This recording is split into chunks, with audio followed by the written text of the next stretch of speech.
42 days ago, I graduated from college, and just this past weekend, I signed my first ever job offer.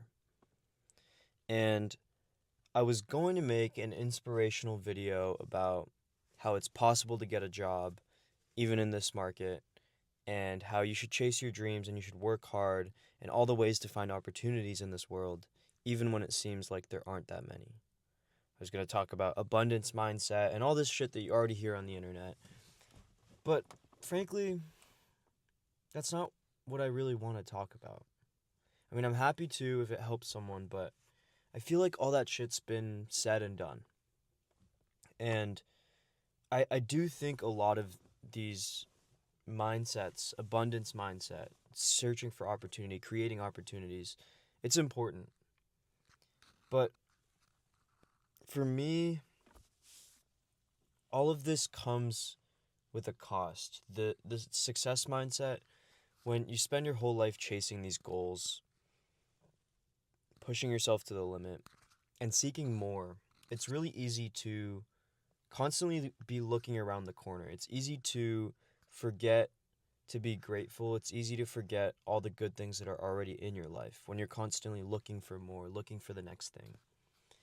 And I have about 2 weeks before my job officially starts.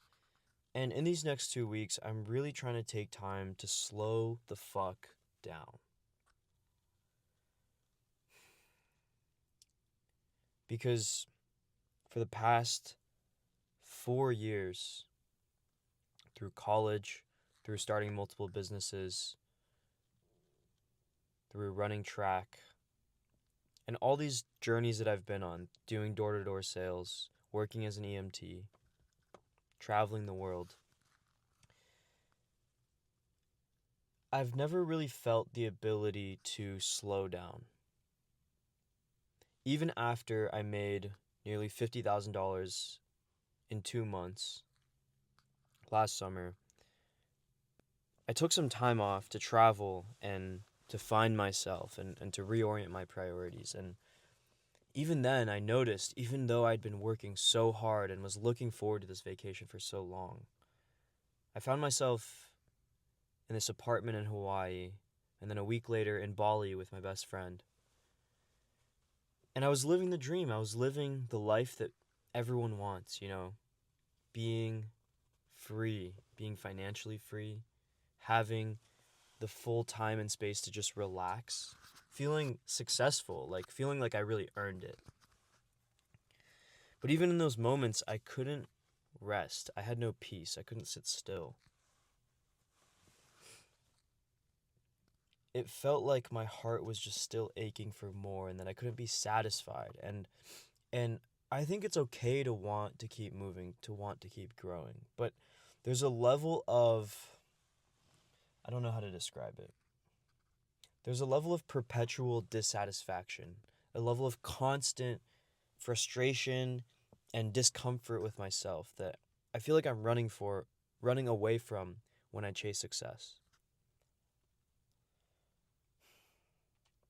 And I noticed that now, for the first time in at least 4 years, I'm able to somewhat take a step back. I have these 2 weeks where the pressure's off.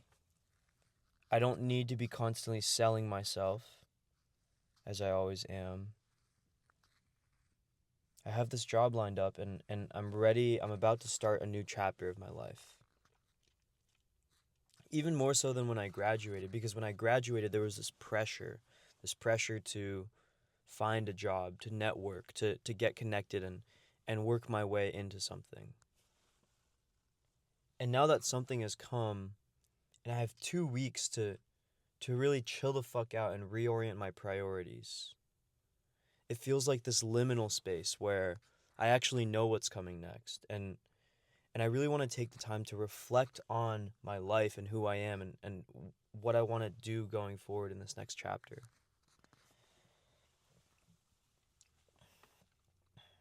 But even then, I feel terrified. I feel terrified that if I relax, if I truly disconnect and slow down and really let go, release the tension, release my chokehold on life, my desire to control everything, that it'll all fall apart, that I'll lose the job offer, or something will happen and I'll just lose my work ethic or something. I feel this deep existential aversion, this resistance to just relaxing, just chilling the fuck out and doing what it is that I want.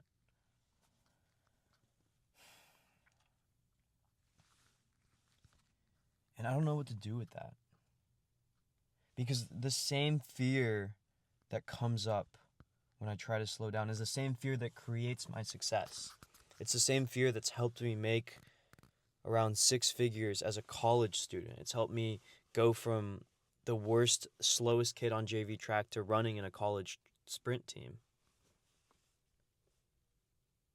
It's the same thing that's gotten me all these life experiences, from being an EMT to a door-to-door salesman to selling and starting an Amazon business.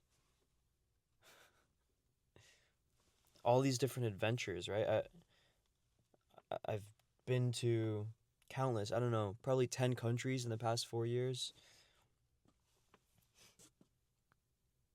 Just through working and finding opportunities and meeting people. And I've met some of those coolest people. Like, I've met some of the coolest people in the world, right? Like, huge startup founders, coaches that I look up to, influencers and creators that I would have dreamed when I was a kid that I could meet and connect with, and even call myself friends of to this day. And even in this shitty job market, right? This economy where, like, so many people, I know people who have been out of college for over a year now and haven't found a job. Most of my friends have been looking for jobs for so long. And I know people, I know college graduates, master's graduates who are working at Starbucks because they just can't find anything. And I know in my heart that I should be grateful and that I should take this opportunity and run with it. And that's what I want to do. I am grateful. And at the same time, I still feel like it's not enough. There's this constant feeling that I need to do more, that this is just the start. This is the bare minimum.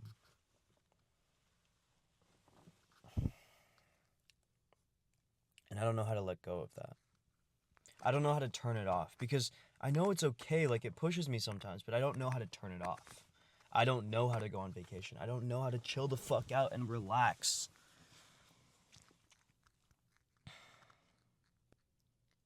And I don't know what the answer is, but it's how I feel. It's one of the core struggles that I'm facing right now, because really it's affected my relationships. It's affected my ability to be present with my friends. It's affected my ability to fully devote myself to my ex-girlfriend. It's affected my sense of calm and acceptance and peace. And there's a degree to which I don't need perfect peace, right? I don't need to be a monk. If I wanted to, I could do that, and I don't want to.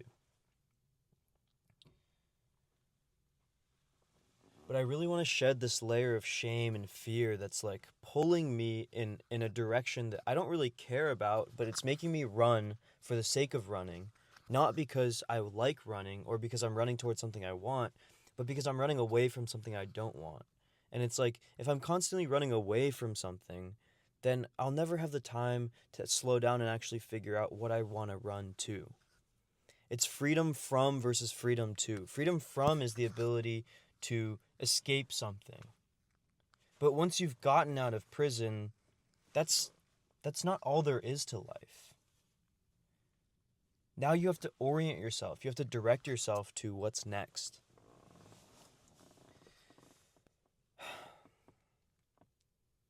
And I think that's going to be a big theme of this next chapter in my life. Is spending a lot more time not just being reflective, because I do that, I'm good at that. That's my tendency. But being explorative and curious and engaging with the world in a way that allows me to poke at a bunch of different things, explore, look at a bunch of different experiences and meet people and find those little sparks of curiosity, those little glimmers of interest and uniqueness that make me want to dive deeper. And that's what I want to pursue, because I think that curiosity and that spark is what my life's purpose is. It's to follow that. Because the most alive people, the most genuinely fulfilled and not even happy or successful, which they are, but the most larger than life people that I've met are the ones who have cultivated this deep sense of intuition, this deep sense of knowing what they like and what they don't like, and pursuing those things that really capture them, and going all in when they notice that. This level of extreme curiosity and extreme taste making. And it's what makes them unique individuals, and it's what makes them so interesting and deep and unique and beautiful, because they don't smooth themselves out, right? Society teaches us to smooth out our rough edges, our sharp edges. We take sandpaper or a file and we file them down until we're socially acceptable.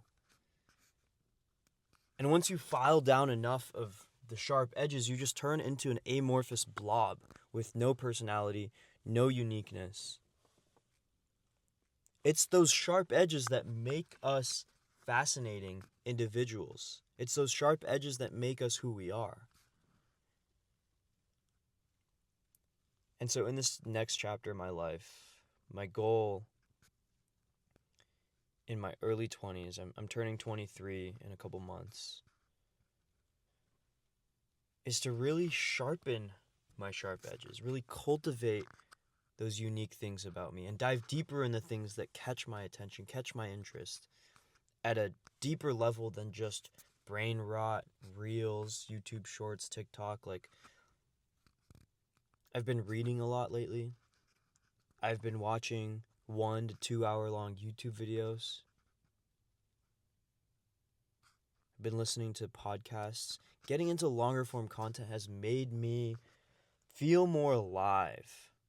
Because when something's able to catch and hold your attention for hours at a time, there's something about that that speaks to you. And that's why I want to make these videos, because I don't think I could talk for an hour, 2 hours, and have it be interesting. But I think that long form content, medium form content, whatever this is, right? It's crazy that 10 minutes is now long form content. But I want to bring a shift in our society to connecting with people on a deeper level than just 5 seconds, can you capture my immediate attention or not? Because the biggest shifts in my life have been when I'm able to engage deeply with something. I learned this in college studying philosophy. I would be in these 3-hour-long lectures and class discussions where we're just going deep at something. We're really getting into the nitty-gritty and sharing ideas and learning and asking questions. That's what gets me excited. That's what gets me so alive, so invested into life.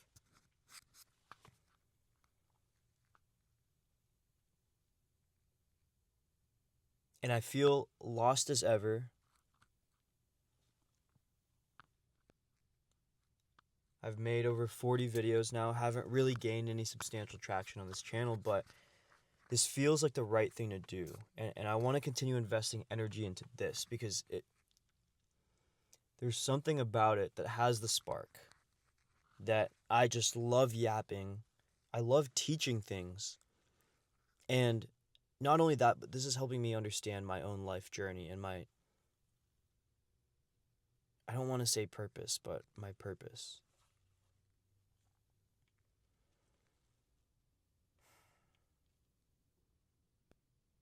there's something here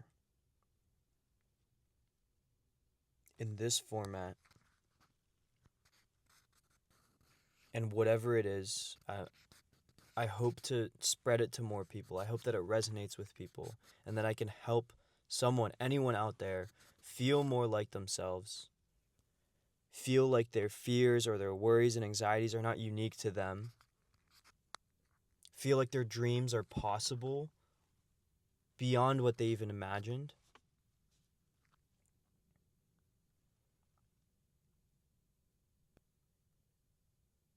And I want to inspire people to go do that. I used to think that success was all about information, that you needed the best how-to on the 7 steps to success, the 10 steps to making 10K a month, the 5 steps to getting jacked and lean. I think the information is valuable, but you only need the information once. And we've all watched videos on the things that we want to improve in our lives. If you're anything like me, right?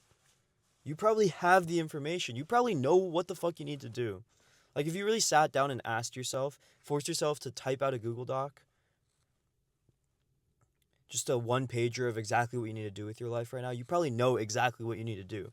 But for some reason, you're not doing it. There's something holding you back, or you're not putting as much of your life into it as you hoped you would. And that comes down to inspiration and belief and connecting with someone who helps you realize that it is possible. And I don't think motivation and being a motivational speaker is enough.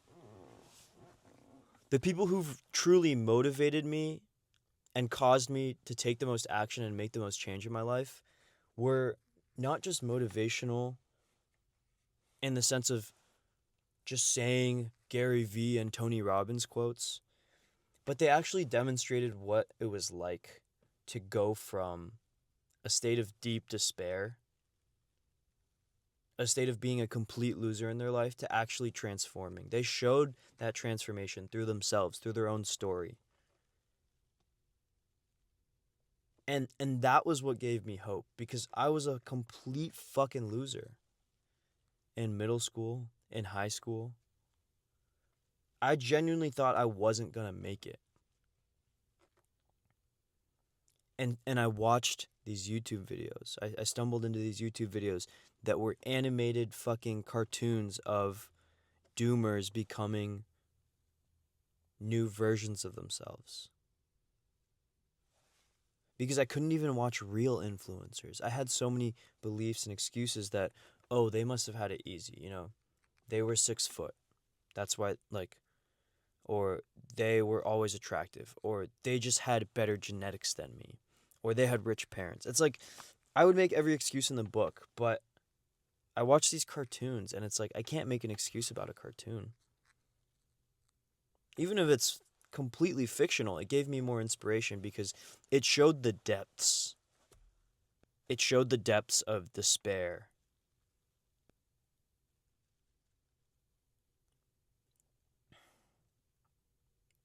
And hopelessness. And self-hatred and shame and all these things that I've had to fight and claw my way out of.